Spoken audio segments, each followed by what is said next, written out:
So with Ilya vacating, Diego Lopes is going to face Alexander Volkanovski. So let me just go ahead and hit you with this. All right. Diego Lopes faces more pressure than Alexander Volkanovski at UFC 314.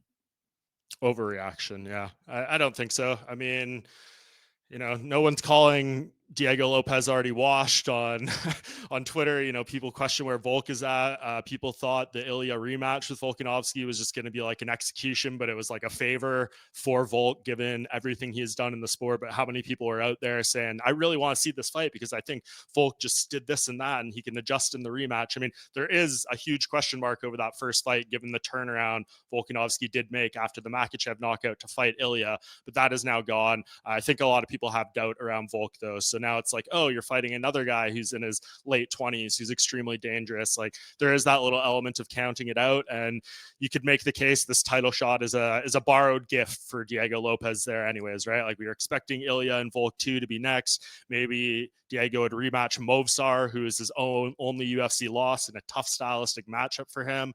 So for him to be in the spot, like, you could make the argument Movsar should have got it over him because he has the win and the undefeated record and the more UFC wins.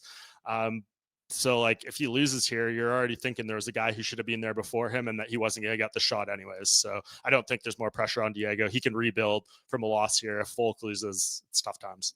Interesting. All right. I look at it differently. I think Volk's playing with house money. I think the fact that he's, lost 3 of his last title fights, the fact that he's on back-to-back title fight losses and he's getting one, that's why I feel like I don't think he has a lot of pressure. I mean, well, I feel like we're making the same argument for both guys, right? Like we are almost getting the gift here because let's just say Volk, it's more of a gift for Volk.